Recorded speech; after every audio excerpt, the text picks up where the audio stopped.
"You'll be with both of us tonight," the Sheikh twins told the Virgin Waitress. "Comment telling me what you thought of this story with a rating from 0 to 10, and let me know what city you're watching from. I really want to know if you liked my story and get to know you better, so subscribe to my channel to support my work. I'm counting on your help." The fine May rain drummed against the 23rd floor windows of the Al Rashid Tower as Liam watched the incessant motion of Park Avenue through the bulletproof glass of his office. At 32, he possessed everything money could buy, yet at that moment he felt an emptiness that not even the reports of soaring profits could fill. His reflection in the glass revealed features that perfectly mirrored those of his twin brother Noah, who was currently negotiating with European investors on the floor below. Perfectly coiffed, wavy black hair, honey-colored eyes that carried the intensity of someone who had learned early to distrust the world. A tan complexion he maintained even after years in the United States, and a body sculpted by years of military training in his adolescence. Liam adjusted the cuff of his custom-made Italian shirt and sighed, remembering the times when he and Noah had only each other to survive on the streets of Beirut, after losing their parents in an attack that destroyed not only their lives, but also their ability to trust anyone but themselves. The intercom buzzed, interrupting his melancholy reflections. "Mr. Liam, Mr. Noah is requesting your presence at the Habibi restaurant at 8 o'clock. He said it's about the dinner with the German investors," his assistant informed him with the efficiency he demanded from all his employees. Liam glanced at the Patek Philippe on his left wrist. 7:15.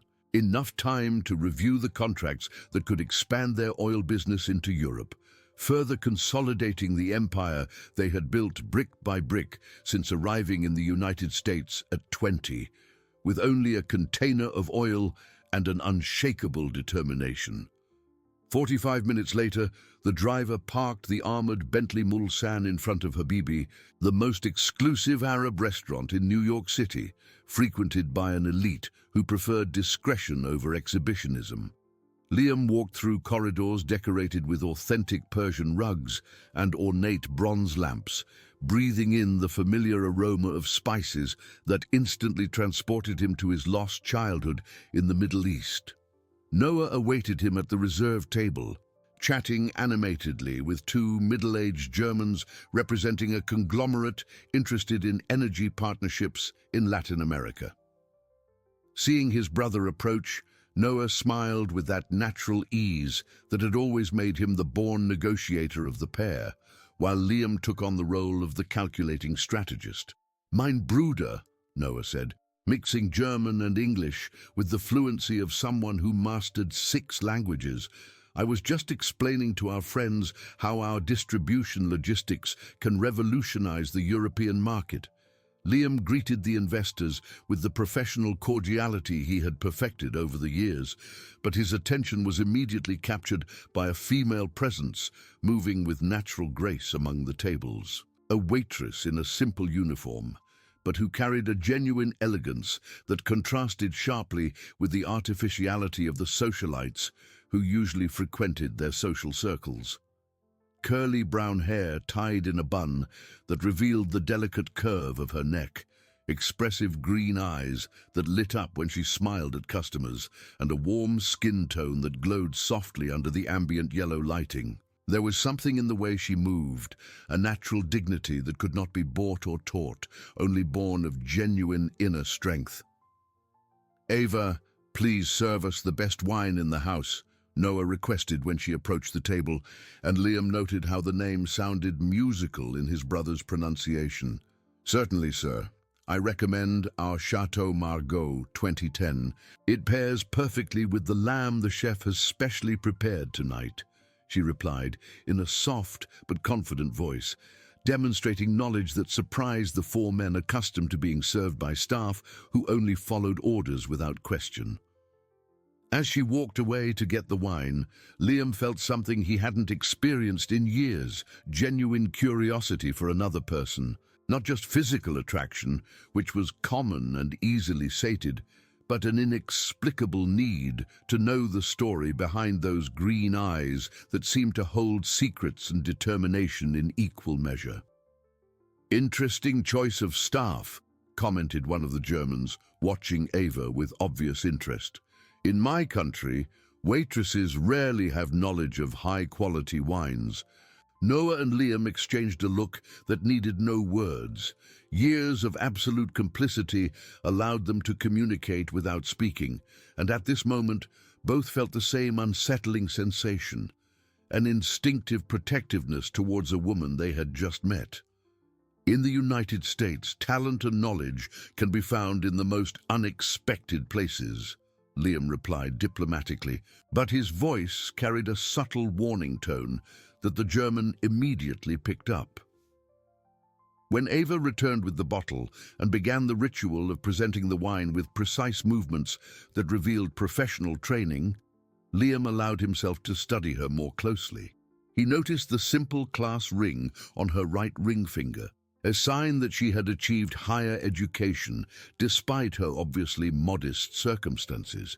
He observed the way she maintained an erect posture even after hours of work, the genuine courtesy with which she treated all customers regardless of their apparent importance, and above all, the absence of any attempt to flirt or seduce despite serving 4 men clearly interested in her attention. The meal proceeded normally, with discussions of contracts, equity stakes, and expansion strategies, but Liam found himself dividing his concentration between business and the discreet observation of Ava. She worked with a quiet efficiency that showed experience, but also a delicacy that suggested a careful upbringing, creating an intriguing combination that made him increasingly curious about her personal history. It was when a customer at a nearby table, visibly drunk after a corporate celebration, began to make inappropriate comments towards her that the protective instincts of the Al-Rashid twins manifested in sync. "How about you forget this waitress job and come have a drink at my apartment? I can teach you how beautiful women should be treated," the man said in a slurred voice, trying to touch Ava's arm as she cleared the empty plates. Her reaction was immediate and dignified. She stepped back politely but firmly, maintained her professional smile, and responded with a courtesy that did not completely hide the hardness in her green eyes. "I appreciate the kindness, sir, but I need to continue my work. I wish you an excellent night." The man, however, did not accept the refusal and stood up, staggering, approaching her with obvious intentions of pressing his advance. That's when Noah materialized beside the table like an elegant shadow, his imposing presence instantly altering the dynamics of the situation. "My friend," Noah said with a smile that didn't reach his honey-colored eyes, placing a firm hand on the drunk man's shoulder, "I believe your wife must be worried about you being late. How about we call you a cab to make sure you get home safely?" The mention of his wife, combined with the aura of controlled danger emanating from Noah, was enough for the man to regain some lucidity and accept the suggestion, leaving the restaurant without causing a bigger scene. Ava watched the entire interaction with an expression that mixed gratitude and surprise, clearly not used to receiving protection from strangers. Her eyes met Liam's for a moment that seemed to stretch beyond normal time, and in that instant, he knew with absolute certainty that his life had just taken a completely new direction. "Thank you," she said simply to Noah, but her gaze included Liam in her gratitude, creating a silent connection that none of the 3 yet knew how to interpret. The rest of the night passed with the twins, alternating their attention between business with the Germans and the discreet observation of Ava, who continued her work as if nothing had happened, but with a new awareness of their presence that was almost palpable. When the investors left, satisfied with the preliminary negotiations, Liam and Noah remained in the restaurant, under the pretext of discussing the details of the agreement, but in reality, they were mesmerized by the presence of a woman who had awakened feelings in them they had thought impossible after years of superficial relationships with socialites. "We need to know more about her," Noah murmured, watching Ava clean the last tables before closing. I'm already on it, Liam replied, his strategic mind already drawing up plans to discover every detail of the life of the woman who had just become the shared obsession of two men accustomed to getting everything they desired. Ava Miller turned off her alarm clock at 5:40 in the morning, as she had every day for the past 3 years. The two-bedroom apartment in Astoria was quiet, her mother and brother still fast asleep as she headed to the shared bathroom for the quick shower that would prepare her for another day, divided between college, her job at Habibi, and caring for her family. As the warm water ran down her shoulders, her mind involuntarily returned to the previous night, the two men with honey-colored eyes who had intervened when that drunk customer bothered her. There was something about them that unsettled her in a way she couldn't define. It wasn't just the obvious physical attraction. She had learned to deal with handsome, powerful men at the restaurant, but an intensity in both their gazes that suggested dangerous depths. The taller one, whom she had heard called Noah, possessed a natural charisma that drew attention effortlessly. The other, Liam, was more reserved, calculating, but his eyes seemed to see through any facade a person tried to maintain. Together, they formed a magnetic presence that had completely dominated the restaurant's atmosphere, causing even the most arrogant customers to instinctively lower their voices. "Ava, you're up early today," her mother Carol said, appearing at the kitchen door with her face still puffy from sleep and her graying hair disheveled. "Are you not feeling well?" "I'm great, Mom. I just need to study before work," Ava partially lied, pouring strong coffee into her mother's favorite mug, a memento from a time when the family still had hopes and dreams less urgent than mere survival. Carol Miller had been a vibrant woman before diabetes, and the depression caused by her husband's premature death turned her into a faded version of herself. At 52, she depended completely on her eldest daughter for medications, doctor's appointments, and the emotional support that not even her college student son could provide. "Ryan got home late again yesterday," Carol commented, referring to her youngest son, who was studying civil engineering at the same university where Ava studied business administration. "He's been acting strange, avoiding conversations about school." Ava felt the familiar tightness in her chest that accompanied any sign of family trouble. Ryan was her pride and her heaviest responsibility at the same time. Bright and determined, he represented the hope that at least one member of the Miller family could climb the social ladder through education. But lately, his grades had begun to decline, and she suspected he was working a secret job to help with expenses, compromising his studies. "I'll talk to him tonight," she promised, kissing her mother's forehead before leaving for another day at the university. The hour-long bus ride through the chaotic New York traffic to the private university where she was on a scholarship was a daily grind. During the trip, Ava mentally reviewed the subjects she needed to study, the papers she had to turn in, and the bills that were due by the end of the month. It was an automatic mental routine that kept her focused on long-term goals when the pressure of daily life threatened to consume her. At the university, she sat in her usual spot in the library, surrounded by classmates who had their own cars, designer clothes, and the financial peace of mind of being able to dedicate themselves exclusively to their studies. Ava never felt envy, only a renewed determination to prove that merit and effort could overcome any social disadvantage. "Ava, you didn't come to the party last night," commented Chloe, her only close friend at college, sitting next to her with an expensive coffee from an international chain. "The business school kids rented a house in the Hamptons for the weekend." "You know, I can't miss work, Chloe," Ava replied, without looking up from the financial management book she was studying for the afternoon's exam. "And even if I could, I don't have money for that kind of fun." Chloe sighed, recognizing the futility of insisting. The daughter of successful entrepreneurs, She genuinely admired Ava's strength, but could never fully comprehend the reality of someone who had to work to survive while studying. The morning classes went by as usual, with Ava absorbing every concept as if her life depended on it, which, in a way, it did. During the break, she checked her phone and found a message from their building's management, informing her of a rent increase that would take effect next month. Another $300 that would have to be found in an already impossible budget. In the afternoon, she arrived at Habibi 15 minutes early, as she always did. The restaurant was still empty, preparing for the executive lunch rush. Her supervisor, Mr. Hassan, a 50-year-old Palestinian who treated her like a daughter, greeted her with his usual paternal smile. "Ava, Habibti, I need to talk to you after your shift.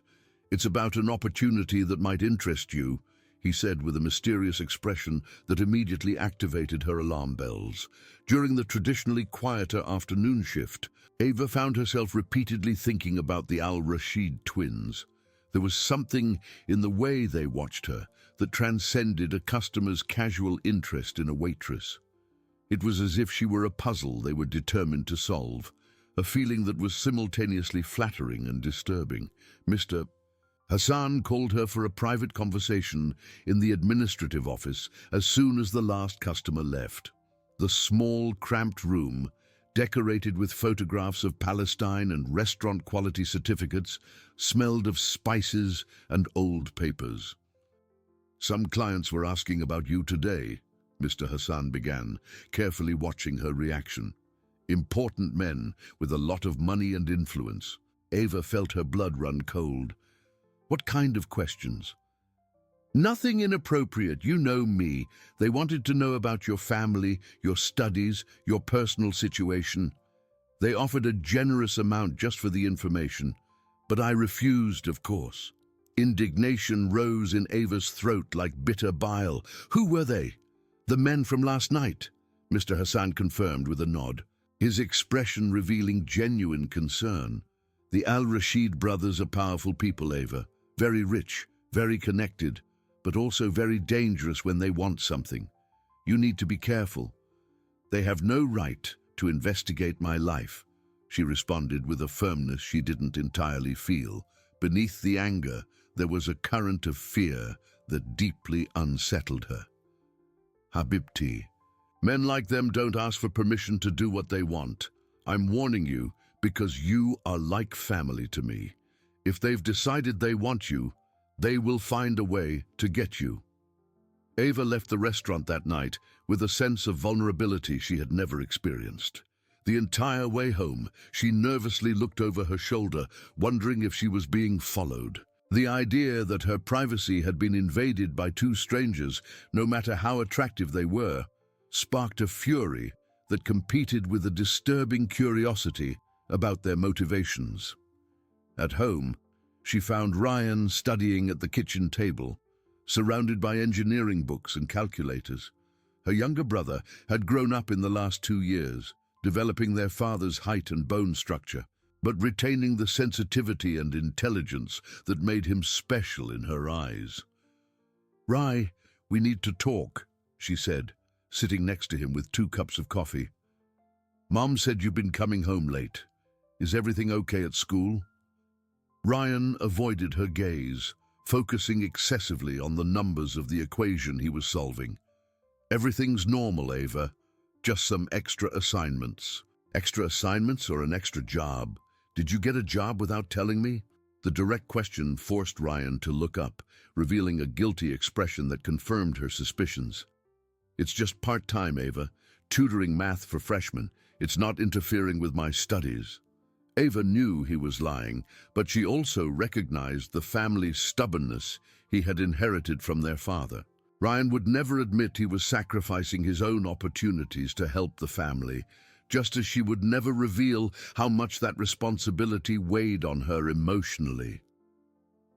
"Promise you'll tell me if you need help. We always help each other, Rai. We don't have to carry our burdens alone." He agreed with a smile that didn't quite convince her, but which she accepted because some battles had to be chosen carefully.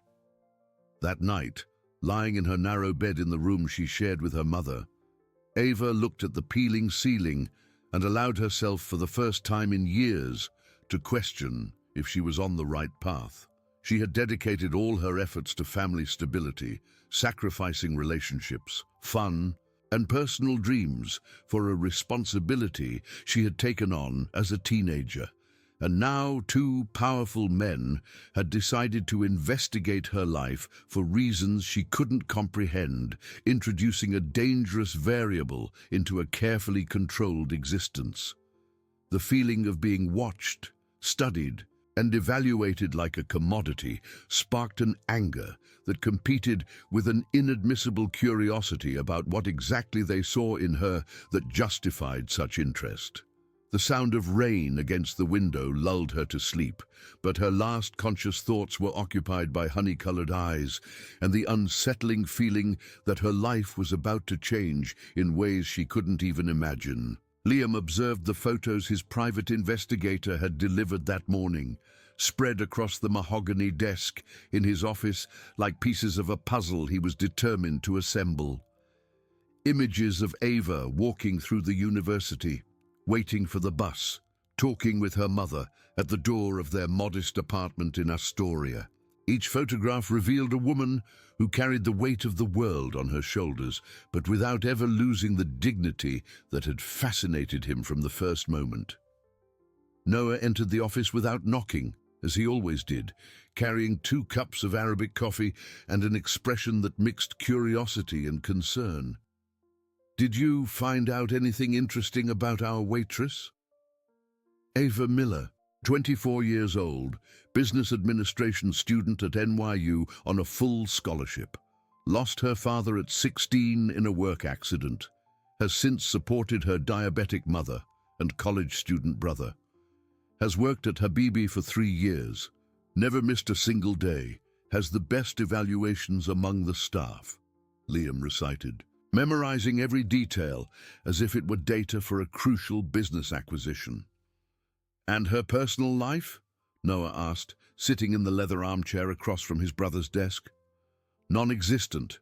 No serious relationships on record, turns down invitations from colleagues and customers, dedicates all her free time to her studies and family. The investigator believes she is a virgin," Liam finished, ignoring the way this information stirred something primitive and possessive in his chest. Noah was silent for a few moments, processing the information. They had both grown up in a world where purity and innocence were abstract concepts, where women approached them only interested in money or social status. The idea that Ava represented something genuine in their empty lives was simultaneously appealing and terrifying. "She's not like the others, Liam. We can't just buy her or seduce her with expensive gifts." "No, but we can offer her something she desperately needs, security for her family," Liam replied, his strategic mind already forming a plan he knew was morally questionable, but irresistibly necessary. The medical report on Ava's mother, obtained through contacts at the public hospital where she was treated, revealed a critical situation that would worsen rapidly without expensive intervention. Carol Miller needed a kidney transplant that would cost exactly the kind of sum that only men like the Al-Rashids could provide without a second thought. $5 million, Noah murmured, reading the report over his brother's shoulder. "That's how much we would need to solve all her problems at once. Her mother's treatment, her brother's complete education, a house of their own, financial security for the rest of her life. In exchange for what? She would never agree to be our mistress, that's obvious." Liam stood up and walked to the window, watching the movement of the city they had conquered through determination and, when necessary, ruthlessness. Marriage, legitimate, religious, respectful. She would become our wife according to the Islamic laws that permit polygamy. "Our wife," Noah repeated, testing the sound of the words. "Do you really think she would accept something like that?" "She will accept when she understands that it's the only way to save her family And when she realizes that our feelings for her are genuine, Liam responded with a conviction that surprised both brothers. Over the next 3 days, the Al-Rashid twins implemented a subtle campaign of approach that combined calculated generosity with an intimidating presence. They appeared at Habibi regularly, always requesting Ava's table, observing every nuance of her behavior, every micro-expression that might reveal her inner thoughts. They sent anonymous flowers to her apartment, modest arrangements that wouldn't attract the neighbors' attention, but expensive enough to demonstrate abundant resources. They made anonymous donations to the university where she studied, ensuring her tuition would remain paid even if her scholarship was suspended. They discreetly paid her mother's overdue medical bills, leaving no trail that could connect the generosity to them.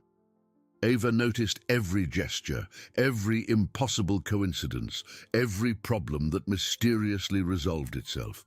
Her initial anger was gradually replaced by a reluctant curiosity and a growing fear of being manipulated by forces she couldn't fully comprehend. On Thursday night, when the restaurant was nearly empty and she was cleaning the last tables before closing, Liam and Noah approached her with the determination of men accustomed to getting everything they desired. "Ava, can we talk?" Noah asked with a courtesy that didn't completely hide the intensity in his honey-colored eyes. She faced them with a courage that impressed both brothers. "If this is about the flowers, the paid bills, and the other anonymous gifts, I don't know what you're talking about. But you know exactly who we are and what we want," Liam replied, his voice laden with a brutal honesty that caught her off guard. "No, I don't know what you want, and this uncertainty is driving me crazy," Ava admitted, revealing a vulnerability that made both men feel simultaneously guilty and more determined. Noah gestured for her to sit at the table they had occupied, an invitation she hesitated to accept. "We want you, Ava, not as a temporary lover or a passing amusement, as a wife, as a partner, as the woman who has been missing from our lives." The raw sincerity of the declaration left her momentarily speechless. She had expected indecent proposals, offers of money for sexual favors, anything but a marriage proposal from two men she barely knew. "You're crazy," she finally said, her voice trembling slightly. "You don't know me, I don't know you. How can you talk about marriage?" "We know you better than you think," Liam replied, his intensity making her instinctively recoil. "We know about your strength, your loyalty, your capacity for self-sacrifice for your family. We know about your dreams of starting your own business, about your sleepless nights studying to improve your life. We know about your mother's health and how you carry that burden alone." The mention of her mother made Ava's blood run cold. "You have no right to investigate my life. We have the right to protect what we consider ours," Noah said, with a possessiveness that should have frightened her, but instead awakened a primitive reaction she couldn't name. Liam placed an envelope on the table, thick and heavy. $5 million. Enough for your mother's transplant, your brother's complete education, a house for your family, and financial security for the rest of their lives." Ava looked at the envelope as if it were a venomous snake. "In exchange for what?" "Marriage. Legitimate according to Islamic traditions that permit polygamy. You would become our wife with all the rights and protections that entails," Noah explained, carefully observing every nuance of her expression. "You want to buy me," she said, with a mixture of horror and fascination that confused her own feelings. "We want to save you and your family while saving ourselves," Liam corrected. "We are not good men, Ava. We built our fortune through decisions that many would consider questionable. But with you, we want to be different. We want to be the men you deserve." The brutal sincerity of the confession hit her with unexpected force. She could see through the facade of power and control, recognizing something she had never expected to find. Genuine vulnerability from two men who possessed everything except what truly mattered. "I need to think," she finally said, standing up from the table on slightly trembling legs. "We don't have infinite time, Ava," Liam warned, with a gentleness that didn't completely hide the underlying pressure. "Your mother needs the transplant within 3 months. Your brother is sacrificing his studies to work in secret. You are all slowly drowning, and we are the only available lifeline." She stared at them for a moment that seemed to stretch beyond normal time, acknowledging the brutal truth of their words. Then, she took the envelope without opening it and walked out of the restaurant, leaving two powerful men facing for the first time in their lives the possibility of not getting what they wanted most. That night, Ava couldn't sleep.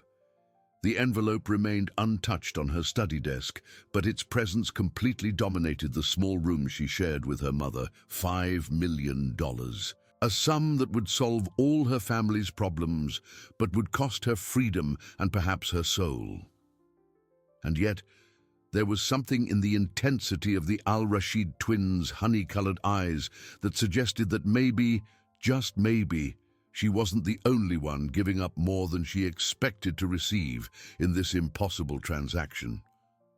The phone call came at 3 in the morning on a Friday, 6 days after the impossible proposal from the Al-Rashid twins. Ava woke up with her heart pounding as she heard Ryan's desperate voice on the other end of the line, his words broken by sobs that chilled her blood. "Ava, you have to come to the hospital now. Mom. She collapsed in the kitchen and we can't wake her up. The doctors are saying her kidneys have completely failed." The journey to Bellevue Hospital was a blur of tears, fear, and the devastating certainty that she was losing the only person who had kept her strong all these years. Carol Miller was in the ICU, connected to machines that breathed for her, her pale face a stark contrast to the tubes and monitors that kept her alive. "She needs immediate dialysis and a transplant within the next few weeks, and the doctor couldn't finish the sentence, but Ava understood perfectly what he couldn't bring himself to say. Ryan was sitting in the hallway, still wearing the clothes from the night job he had hidden from her, his red eyes revealing a guilt that broke his sister's heart. "I should have noticed she was getting worse. I should have insisted she get medical help." "It's not your fault, Rye," Ava murmured, hugging her younger brother as her mind frantically calculated impossible numbers. The treatment would cost a fortune they didn't have, and time was running out fast. It was in this moment of absolute despair that Liam and Noah appeared in the hospital corridor, still wearing expensive suits that contrasted with the sterile, hopeless environment. Ava didn't question how they found out about the hospitalization. Nothing about the reach of their power surprised her anymore. "How is she?" Noah asked with a genuine concern that caught her off guard. "Dying," Ava replied with brutal honesty, her last resistance crumbling in the face of reality. "And I can't save her." Liam approached, his honey-colored eyes reflecting a determination she had only known from a distance. "We can. The best nephrologist in the country is on his way. A transplant team is being mobilized.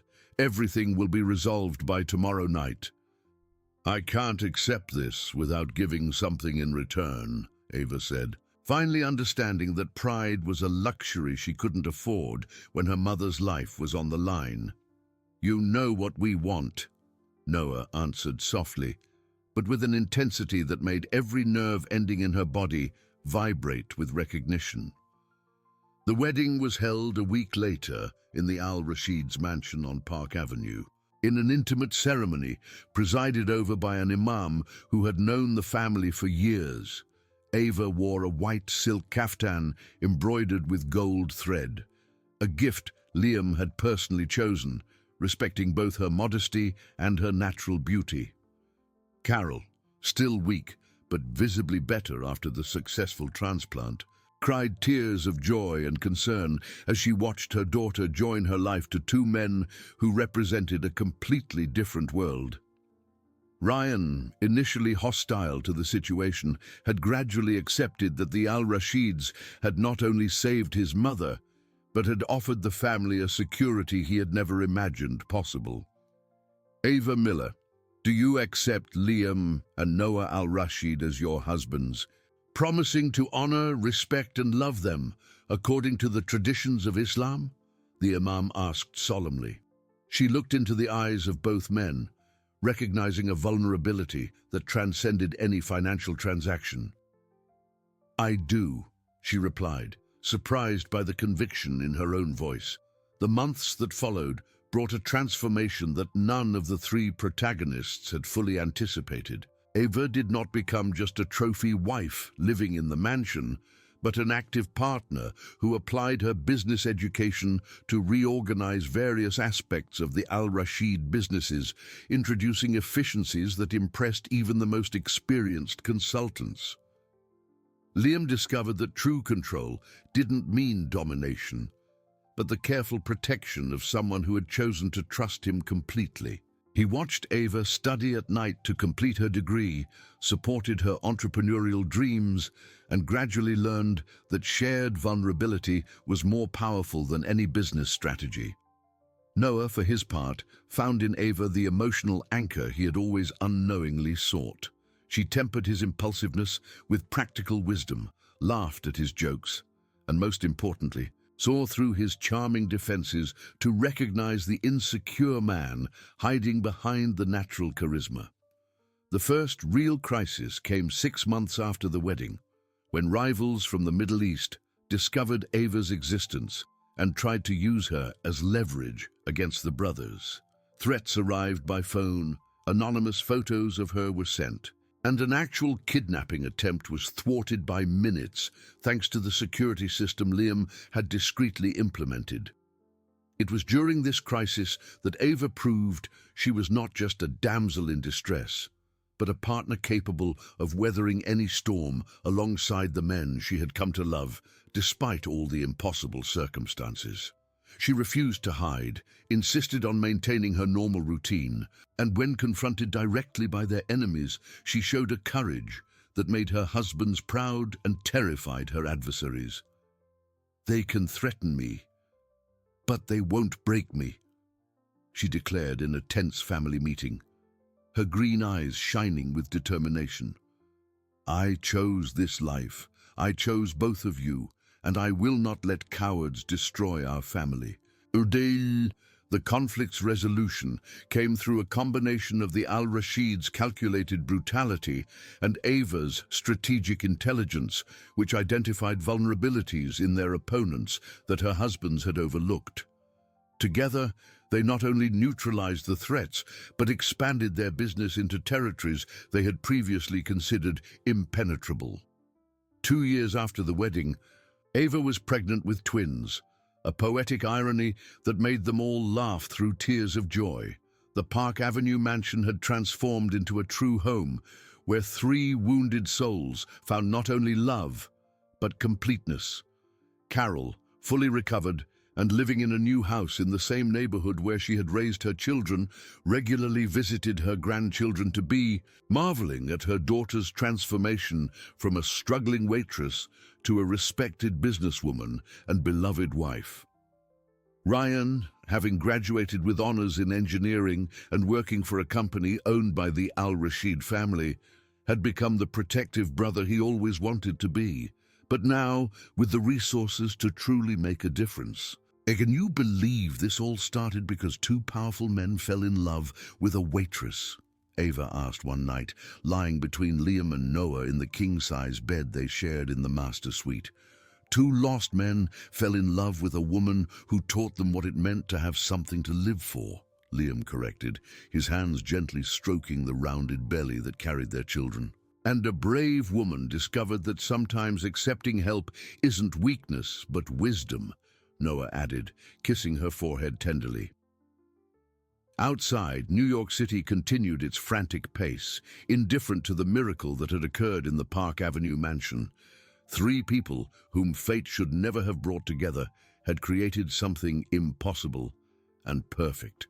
A family based not on social conventions, but on genuine love, mutual respect, and the certainty that some love stories transcend any rule society tries to impose. The twins who grew up as lonely orphans finally knew the warmth of a real home. The young woman who had carried the weight of the world on her shoulders found partners willing to share any burden. And together, they proved that true love knows no borders, conventions, or impossibilities when three hearts decide to beat as one. In the years that followed, the story of the Al-Rashids would become legendary in the business circles of New York, not just for their successful ventures, but for demonstrating that true power comes from unconditional love, and that the greatest achievements are those that transform not just fortunes, but human souls thirsty for genuine connection. If you liked this video, please subscribe to my channel. I promise to bring you videos every day that will make your life happier. Comment what you thought of my story with a rating from 0 to 10, and thank you so much.